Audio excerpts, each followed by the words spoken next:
Halo, selamat sore. Kabar terkait pernyataan Menteri SDM Sudirman Said tentang mafia migas yang memicu reaksi keras dari Presiden ke-6 Susilo Bambang Yudhoyono membuka kabar pasar sore hari ini.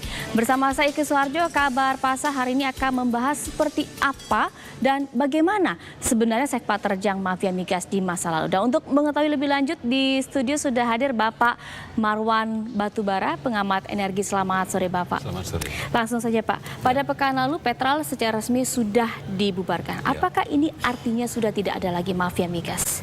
Saya kira tidak ya. Kita tidak bisa berharap bahwa dengan Petral bubar lalu mafia hilang gitu. Tapi minimal satu cara untuk memberantas itu sudah dimulai.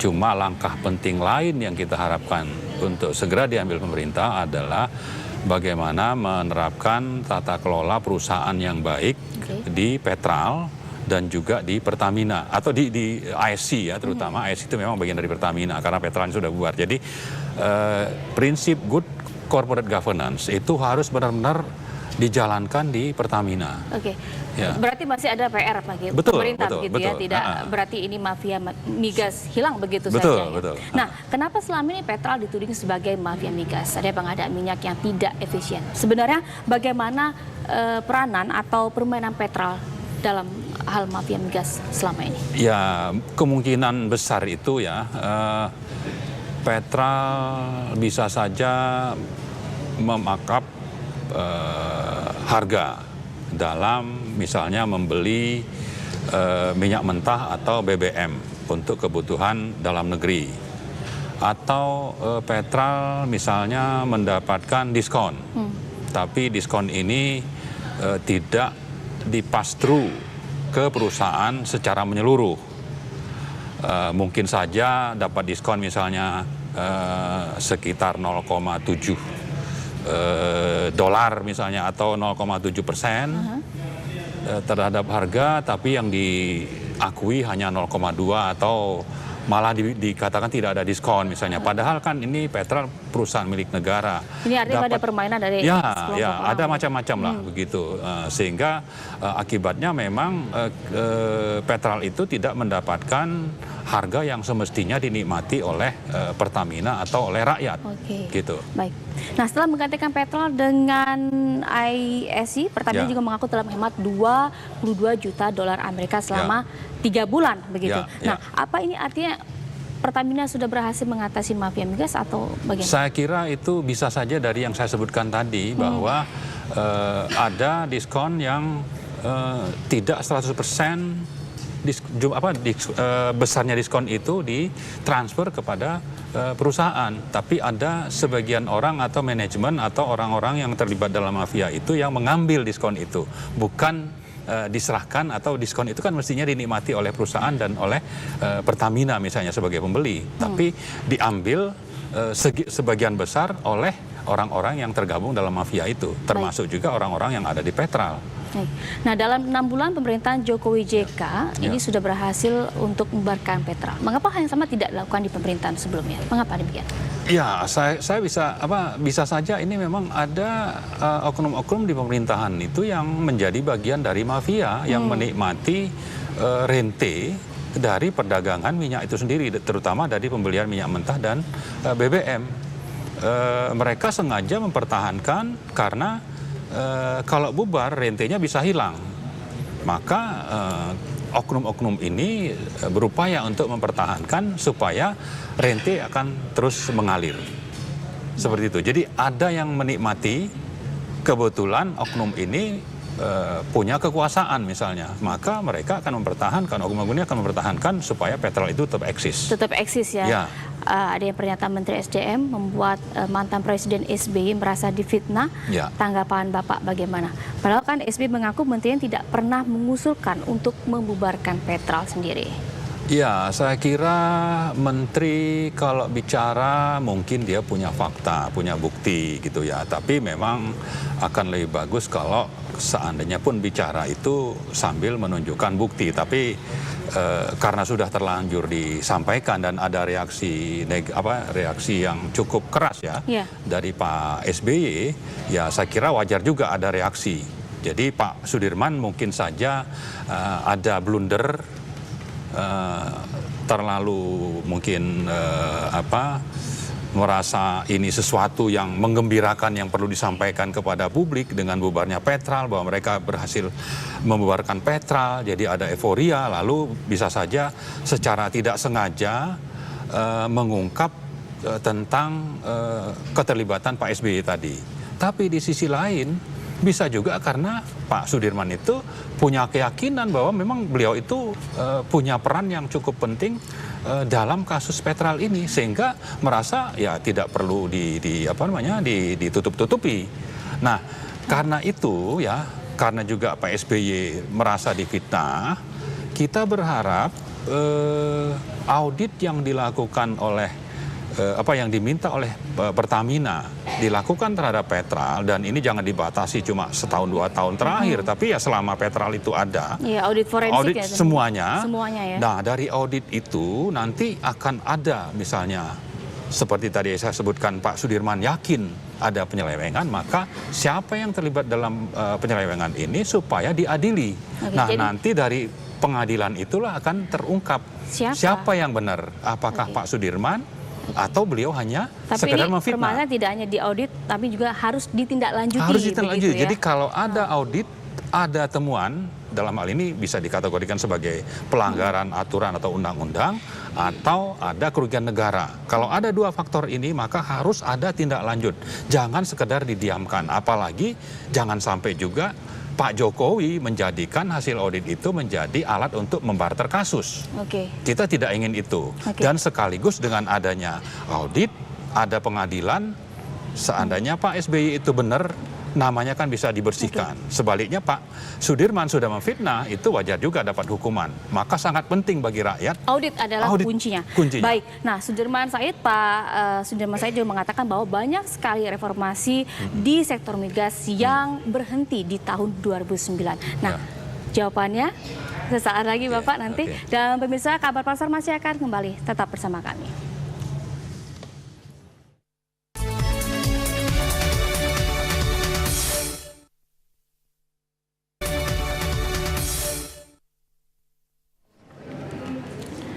Sebelum kita melanjutkan perbincangan, berikut ini adalah satu lagi pernyataan dari Menteri SDM Sudirman Said yang juga membuat SBY merasa dipojokkan.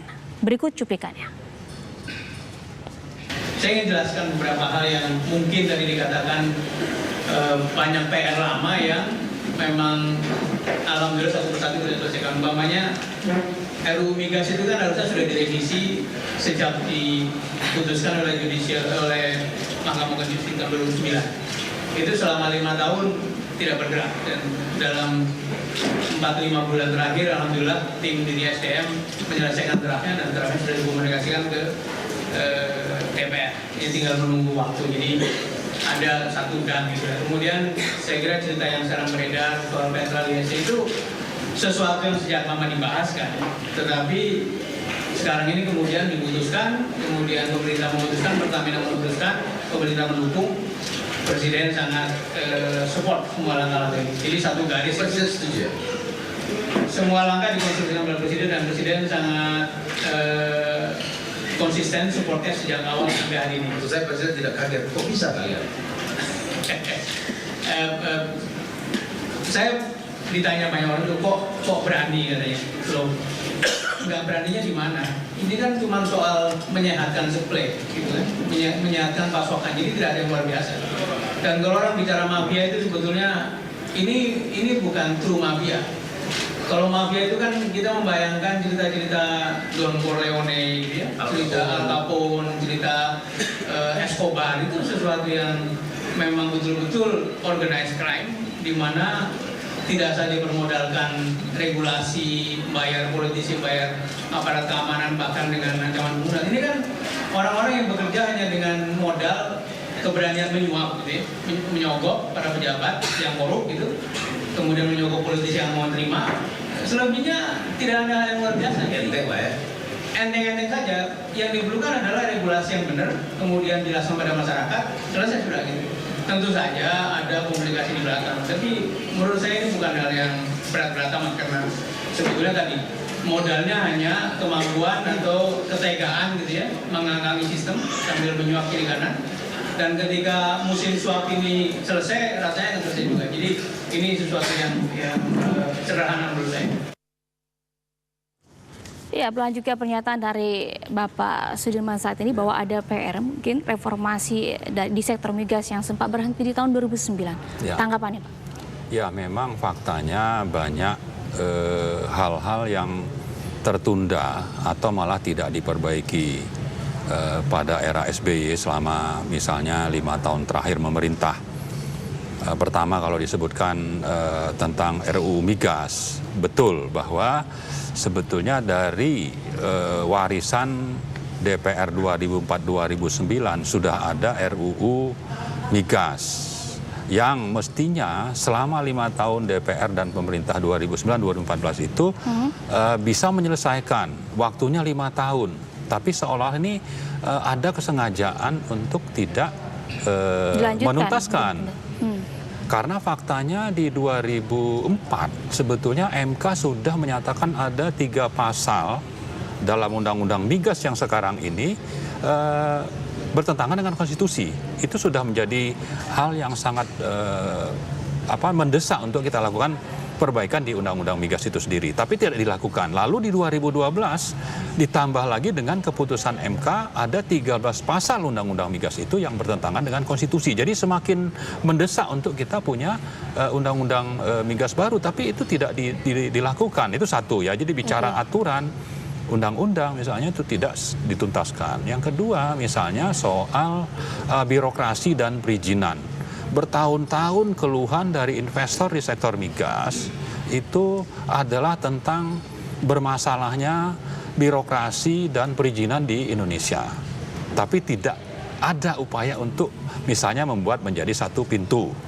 Kemudian juga yang ketiga, bahwa investor itu mengeluhkan mereka masih eksplorasi, minyaknya aja belum ditemukan kok sudah diminta bayar pajak misalnya. Ini juga berlangsung bertahun-tahun selama Pak SBY itu merintah. Oke, berarti undang-undang sendiri, perizinan gitu ya. Perizinan, Nah, berarti lalu ini soal apakah insentif. Seolah-olah pemerintah sebelumnya ini tidak berani untuk memberantas mafia migas atau bagaimana, Pak? Saya yakin memang ada peran dari mafia di sana. Termasuk yang keempat misalnya soal kilang. Kita tahu kilang kita itu sudah uzur ya. Umurnya mungkin dengan Mbak itu atau saya itu bisa sama, sudah puluhan tahun. Dan sudah waktunya misalnya diganti atau diimprove ya, direnovasi. Tapi kenapa ini tidak dilakukan dengan alasan itu nanti biayanya besar, lalu investornya minta insentif dan sebagainya. Sementara kita bilang kita tidak punya uang. Kalau tidak punya uang, ada investor mau ya cobalah kita tawarkan dengan berbagai insentif termasuk tax holiday. Tapi itu pun tidak dilakukan. Bauran energi misalnya, selama 10 tahun, sejak 2006, ya, 9 tahun, itu bauran energi dari sisi energi baru terbarukan itu masih sekitar 6%, tidak ada peningkatan. Baik, apakah ada perubahan kebijakan di pemerintahan skala dengan sebelumnya, khususnya di bidang energi sendiri? Ya, saya tidak juga mengatakan bahwa yang sekarang ini sudah menunjukkan bahwa mereka berhasil melakukan banyak perbaikan. Ya, jangan juga nanti dengan membubarkan Petral itu sudah diklaim mereka melakukan perbaikan. Kita tunggu bahwa pembubaran Petral itu satu hal. Tapi hal yang sangat penting lagi adalah tadi saya sebutkan governance-nya seperti apa. Kemudian dalam Prolegnas 2015 misalnya, Undang-Undang Migas itu harus dituntaskan. Dituntaskan, baik. Petral sudah dibubarkan. Ya. Nah, namun lahirnya mafia ini dikhawatirkan akan kembali marak terjadi. Ya. Dan bisa saja pemerintah sekarang ini menjalin kerjasama atau dengan Sonangol begitu. Ya. Nah, pemerintah dituding tidak transparan dalam hal ini. Betul. Tanggapannya? Betul, itu juga membuktikan. Jadi bahwa kalau ingin menunjuk orang ya bahwa mereka itu bermasalah, lalu di sisi lain ternyata mereka juga melakukan hal yang sama seperti yang dilakukan untuk impor minyak Sonangol, artinya mereka sama saja, ada mafia di sana gitu, ada mafia yang menunggangi pemerintahan Jokowi. Kalau Jokowi mendiamkan, bisa saja kita anggap Jokowi pun bagian dari mafia. Nah, untuk itu Jokowi harus membuktikan dan mengoreksi seandainya masalah Sonangol ini adalah bagian dari upaya mafia untuk ikut tetap berbisnis, coba dibatalkan itu. Nanti dengan begitu rakyat bisa percaya bahwa oke, Jokowi memang serius. Tapi kalau membiarkan Sonangol itu terus berlangsung, artinya sama saja gitu. Ya, baik. Apakah kontrak pengadaan seperti dengan Sonangol ini berpotensi menciptakan mafia baru di sektor migas? Ya. Jawabannya nanti Pak ya. Dan pemirsa jangan kemana-mana, Kabar Pasar masih akan kembali. Tetap bersama kami.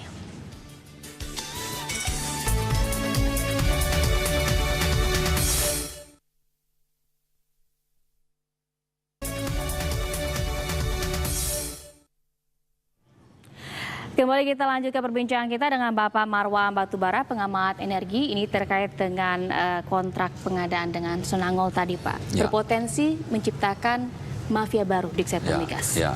Tanggapannya? Ya, saya kira sudah cukup banyak ya suara-suara di luar itu yang mempermasalahkan kontrak pembelian minyak dengan Sonangol dari Angola itu. Mempertanyakan dalam arti ini dianggap menyimpang. Artinya bisa saja ada praktek mafia. Nah, karena itu seandainya pemerintah ini menyatakan ingin memberantas mafia, buktikanlah dengan langkah korektif atau transparansi terhadap apa yang sudah dilakukan untuk kontrak minyak dengan Sonangol itu. Tapi kalau ini berjalan seperti yang sudah ditandatangani misalnya tanpa ada koreksi, ya jangan salahkan juga publik kalau nanti menilai, Anda kan cuma ngomong aja mafia toh jalan terus. Jangan-jangan Anda juga bagian dari mafia itu. Transparansi seperti apa nanti Pak? Ya misalnya kontraknya seperti apa. Kalau diklaim misalnya akan dapat potongan, kalau tidak salah waktu itu $15 per barrel. Benar nggak itu? Karena waktu awal ingin kontrak itu disebutkan akan dapat potongan. Nah, realisasinya seperti apa? Apakah memang ada potongan? Atau sama saja? Kalau sama saja ya kenapa harus ke sana? Ya kan? Kenapa juga dulu disebutkan ada potongan? Dari situ saja kan sudah terjadi kebohongan publik gitu. Ada manipulasi informasi. Yang itu harus dikoreksi, saya katakan tadi. Baik.